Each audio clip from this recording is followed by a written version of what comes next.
Hello, and welcome to the Brutal Iron Gym podcast, where our goal is to cut through the BS and deliver the brutal truth about topics related to health and happiness. Today's podcast number 1821. The topic is nutrition, and the title is Nutrition Review, Fat Loss. So we're going to look at one of my newer clients. Actually going to do kind of a little bit of a nutrition review that I would do for them, but not have it be on a podcast. But I want to go ahead and throw it into a podcast. I thought it might be interesting for people to listen to. So the new client, she needs to lower cholesterol. One of the reasons why she reached out was she had poor blood work recently. So she had high cholesterol, she had pre-diabetes, and was like, oh crap, I got to get this under control. So we want to lower cholesterol. She wants to lose about 30 to 35 pounds, reduce body fat percentage, build muscle by developing a sustainable fitness and nutrition plan. Awesome. Love that because that's the only way I want to do it. And then they want to possibly compete in a dance competition, which is freaking fun. I love that kind of stuff. And she wants to teach a dance class. Of course. Love it. It's fun when we have goals outside of just like how much we weigh. It's nice to do something with our body other than be always worried about the way it looks. And she wants to get back to a 10-minute, 30-second or lower run pace for a half marathon. Awesome. So I do train people for half marathons, and all the other craziness that people do with running. It's super fun goals. Love it. So we'll get her all these things. No problem there.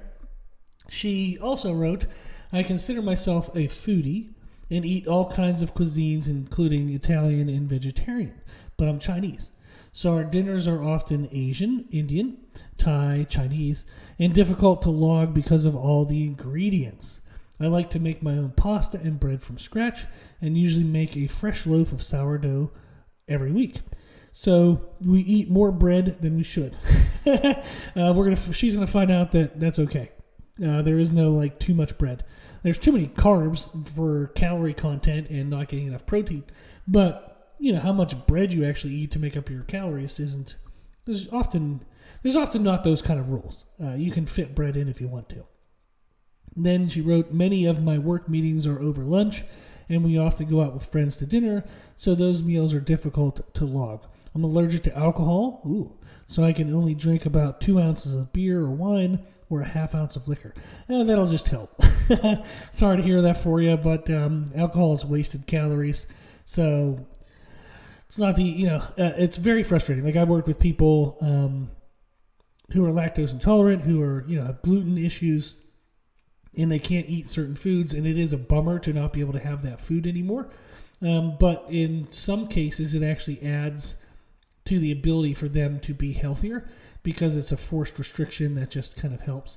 So myself, for example, I had a sickness in 2000. What was it? I think it was 22 or 21.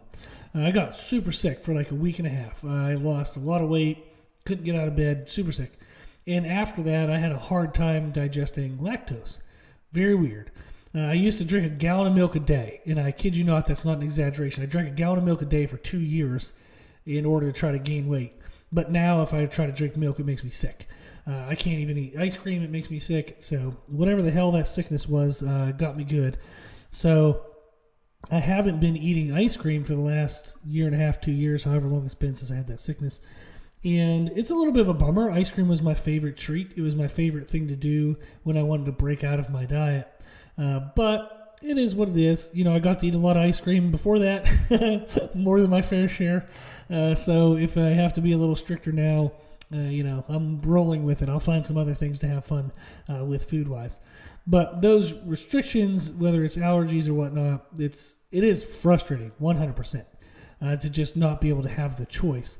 But something like alcohol it'll actually help you in the long run in the sense that those aren't going to be any kind of benefit to the calories that you get from alcohol. So being limited in that, can help actually your goals.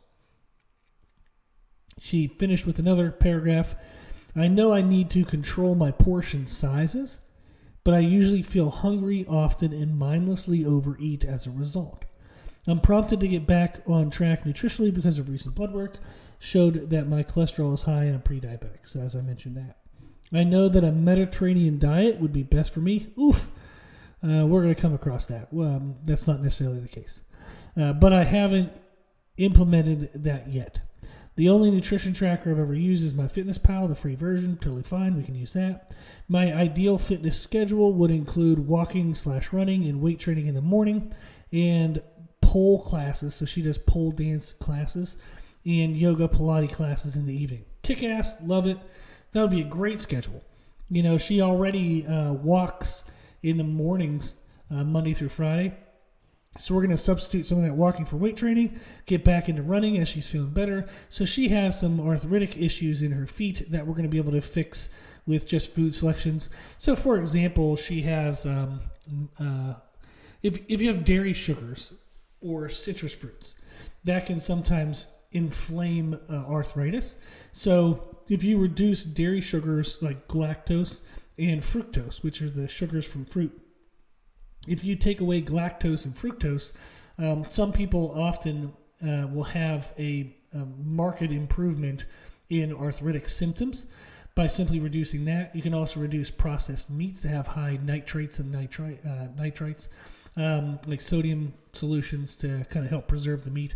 If you reduce that, that can help a lot.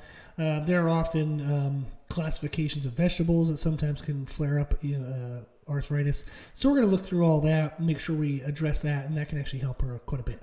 Right now, her current routine is to wake up at 5:30 in the morning and walk or run at 6 a.m., and then she has breakfast at 7:30. We're going to come back to that because that's basically fasted exercise. So she wakes up in the morning and does exercise without having any food in her system. Then she has her breakfast at 7:30. She has milk with protein powder.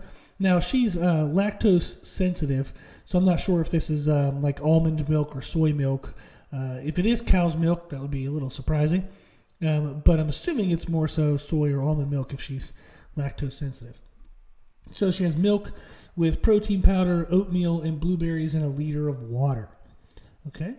Then she goes to work at 9 a.m., has coffee and peanut butter pretzels at 10 a.m., lunch is at 12:30. She either goes out to eat, like she said, for work, or she'll have a salad with a hard-boiled egg, maybe some bread or cracker, sometimes a dessert, and then she drinks another liter of water.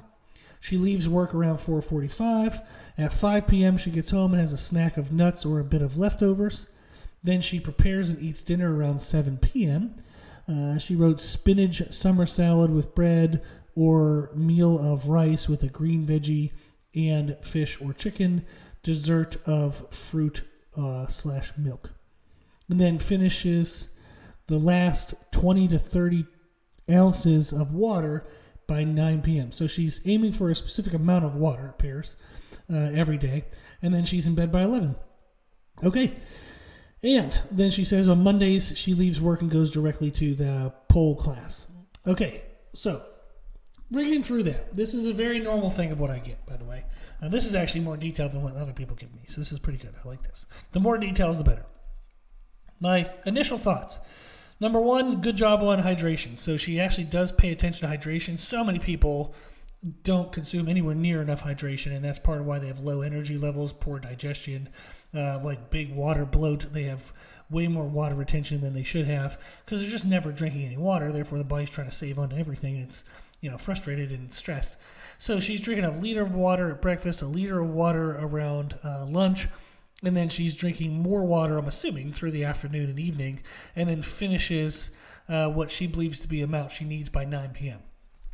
So I'm assuming she has around 2.5 to 3 liters of water a day. She weighs 180 pounds.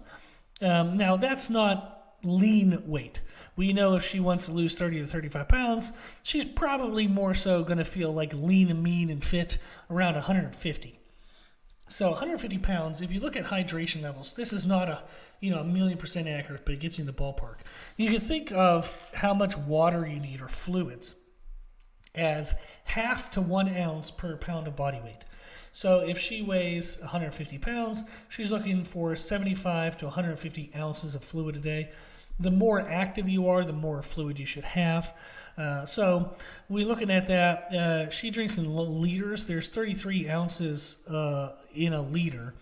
So if we're looking for at least 75, she's around that mark. She could probably afford to drink a little bit more. So I would have her continue to aim for around 3 liters of water a day. So for you, the listener, you would want whatever you think your lean body weight would be. Is that if you had 6-pack abs and you felt comfortable, showing off your midriff on a beach, how much would you weigh? And that weight, you would say, okay, I want about a minimum of half of my weight in ounces of fluid a day, up to about my body weight in fluid ounces. So if you weighed 200 pounds, you'd be looking for between 100 to 200 ounces of fluid a day. The next thing, as just general thoughts, are she has good meal frequency. She eats about 5 times a day. That's awesome. That's going to help us better match the food intake to her activity levels throughout the day.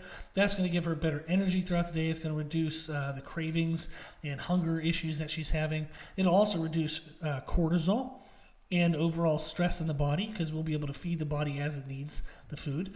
And then it leads to better water retention balance. So she won't have softness or pudginess around the midsection due to excessive water retention from having mistimed her calories and protein to our activity level. So good stuff. We got a lot of good things there. What I'd suggest is in the morning, we're going to be adding weight training in place of some of these walks and runs. We do not want to weight train. We don't want to run unfueled. So we don't want to run or weight train fasted. It's absolutely a horrible idea for many, many, many reasons. So let me get you a podcast that you can listen to, so that way I don't have to go through all of the reasons right now, because we have a lot of other stuff to cover. Okay, so let's see here. We have, fasted. Of course, I couldn't exercise, couldn't find it. Okay. Podcast 614 is a nutrition podcast titled The Effects of Caffeine-Fueled Fasted Workouts. So you can listen to that, and that's going to give you a really good, the negative effects of fasted workouts. And then we also have podcast 882, which is a nutrition podcast titled If I Hate Fasted Exercise, Why Do I Sometimes Prescribe It? Ooh. There's a little, kind of catch your attention. But I do sometimes prescribe fasted exercise. It's very specific as to why that is and how it's structured. But if you want to listen to that, that could be interesting. Podcast 882. Okay, and then the other one was podcast 614. So we don't want to do fasted workouts. Horrible idea. Not going to help. So we're going to correct that. I'm going to have her consume some protein powder before she works out. We're going to make sure that it's not collagen protein, because that goes towards connective tissues. We want muscle-based protein. So we're going to do some protein intake before our workouts. I probably will not provide right away an energy source, because she's going to probably be consuming a lot of carbs in the evening, which is going to convert over to glycogen stores. And then she'll have some glycogen stores to use up in the mornings. So she'll have some available energy coming out of that. And since we're not going to be performance-based in regards to our weight training, we're just weight training for the stimulus. We're not trying to lift a specific amount of weight. I don't need her to be maximally fueled to the nth degree. So we're going to start with probably protein powder, see how she does to get the weight to start to come down, and then as she gets closer to her optimal body fat percentage and body weight, then I'll probably go ahead and start adding some carbohydrates before the workouts. But at first, we're going to start with probably just protein powder before the workout. Then for breakfast, we're just going to make sure that we have enough protein in. So she is paying attention to protein by having some protein powder in milk, but we're going to make sure it's the right amount and the right kind. Sometimes people will take collagen protein thinking they're helping their muscles, and it's not the case. So we want to make sure it's the right type of protein and the right amount. We're also going to add some fats to breakfast. So right now she has carbs, protein and carbs. We're going to add some fats to that to help reduce hunger throughout the day, to make that meal digest a little bit slower for her. Then her mid-morning, instead of pretzels, we're going to focus on a more protein-rich item and try to bring down carbs and fats at that time, which then gives more caloric allowance for lunch to be a little more random, since she needs to have the openness to be able to go to restaurants and we're going to have rules in place, or guidelines is a better way of saying that, to normalize a protein item for lunch. So we want to pick our protein and then build a meal around that. So she's eating out, she'll pick chicken breast or fish or some kind of protein, and then she'll have vegetables around that. If she's bringing her own food, like she was saying, she has a salad with a hard-boiled egg. Unfortunately, the egg isn't enough protein, so we want to have a little more protein richness in that meal, and then we'll build the other items around that, the carbs and fats around that. So that's going to be our focus for lunch, protein first, and then build the meal around it. The 5 p.m. snack when she gets home, we're going to again go for a protein item to really reduce the carbs and fats, so it allows for more caloric room at dinner. And then at dinner, again, we're going to do protein first. We're going to choose the protein that we want and then build the meal around that. So that simple kind of focus of protein first in our meal choices and food choices is going to help her quite a bit. Because right now she's undoubtedly under eating her protein. So we want to get that up more and then have more consistency in carbs and fats to give us more total caloric consistency from day to day. So the summary is we're going to be doing protein before our morning activities, whether it's a walk, run, or lifting weights. All of our meals are going to be protein first choices. We figure out what we're having that's going to give us protein in the meal, how much of it do we need to get the right amount of protein for the meal, and then we fill in carbs and fats around that. We're also going to be adding fats in the morning to make her breakfast digest slower so she doesn't have that random hungerness throughout the day. And we're going to reduce carbs and fats at mid-morning and that 5 p.m. snack to allow for more broad options at lunch and dinner, but still be able to control and reduce her overall caloric intake. For food tracking, she had mentioned that food tracking was hard to do with meals with lots of ingredients and lots of items. So we're really just going to focus on the big stuff. If you have a meat and rice, then track the meat, track the rice. If you have some sauces, you can maybe measure the sauce once, have an idea of what it is. Okay, oh yeah, this will be around 60 calories, or this will be around 80 calories. And now you know for the future. You really only have to measure it one time. And then we know that. But if we're adding small ingredients or little nuances, we don't have to track those necessarily. We just want to be consistent with what we track, so that way as we make changes later on, we know what we're changing from. So you can track large items. You can also just track a couple days a week. They don't have to track every single day. If we're just trying to make some general changes, lose 30, 35 pounds, you don't have to be nitpicky and perfect about everything to get that goal. So we might start with just 2 or 3 days of tracking just to get an idea of what our habits are and where they're putting us number-wise. And then it's up to her. I'll have to talk with her and see what her feelings are on a scale, a body weight scale. If she has some emotional attachment or issues with the body weight scale, we're going to skip it. But if the person doesn't, I like to use the body weight scale to just kind of see how we're doing every week. Are we up a pound or two? Are we down a pound or two? And then we kind of help control our portions throughout the days based on what trends we're seeing with body weight. So that's the review. It's basically that simple. We're just going to add some protein before her morning activities. We're going to make sure that we're choosing protein first in all of our meals and then building our carbs and fats around that. We're going to add some fats in the morning, reduce carbs and fats mid-morning and even in the mid-afternoon, and that allows us for more variety of options at lunch and dinner. But again, at lunch and dinner, we're doing protein first and then building our carbs and fats around that. So these are the lessons that you can take, is eat before activity. So don't work out in a fasted state. Protein first meals. Decide what you're going to eat for protein, how much of it you need to get the protein you need, and then fill in the carbs and fats from there. And then consistency over specifics. We are more interested in being consistent from day to day than the specifics of what we're eating. So if she wants to eat bread at every single meal, I could care less. As long as we're getting our calories consistent from day to day and our protein consistent from day to day, I don't care what she eats. Now, granted, I don't want her eating Oreos and crappy food and, unnecessarily negative foods. But whether it's rice or bread or pasta or vegetables, carbs are carbs. It's not really going to make much of a difference for us. Now, granted, if she has the arthritis issues, we are going to avoid certain carbohydrates to avoid the galactose and the fructose to help reduce the arthritic symptoms. But overall, the specifics of what we eat don't matter as much as if we're consistent with what we eat. Okay, So I'm going to be meeting with her, telling her all this stuff. We're going to fine tune some details, and then she's going to be on her way. I'm also going to be doing training for her. So we're going to talk about how to weight train to get her better for running and overall mobility and health for all of life, and for dance. So that'll be super fun to help work on mobility and support and stabilization that she'll need for dance. So I'm super excited about this client. I think it's going to be tons of fun.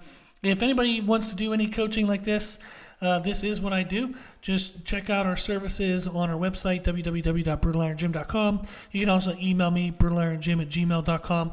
Right now, I've been doing 15-minute free consultations. So if somebody's interested in being a client, you can go to our website on this 101 services page and sign up for a free 15-minute consultation. What I've found is it helps me to better select clients that are going to stay with the process. But essentially, I'm very blessed, very grateful that I've been able to have a consistent and good amount of clients, and I really just want to work with people who want to be consistent and give as much as I give. And I'm a little frustrated, a little burned out, a little bummed out when people don't care as much as I care. So I want to talk with people first, get a chance to feel their personality, feel their drive, and see if we'll be a better match for each other. I just want the person to care as much as I do. So I'm willing to give 15 minutes to make sure that happens so I don't waste any more of my time. But that sounds aggressive probably. Who knows? The idea is if you want help, if you genuinely want somebody who does give a crap and is going to care as much as you care, that's me, because I'm willing to give away free time to make sure it happens. But if you're interested in a free 15-minute consultation, just let me know. You can go to our website, sign up for it. It's virtual. We'll meet over Zoom or whatever app we find that works for you, depending on where you live. But we'll make it work. We'll make it happen, and we'll get you started. So if you're interested, check that out on the website. Sign up for the free 15-minute consultation. Cool. Well, if you like the podcast, share the podcast. If you like the podcast, please consider donating to support the podcast, which you can do on our website. Also, if you like the information we share in the podcast, you can find more from us on our social media channels. You can find us and follow us on Instagram and YouTube under the name Brutal Iron Gym. As always, I hope this was helpful, and thank you for listening.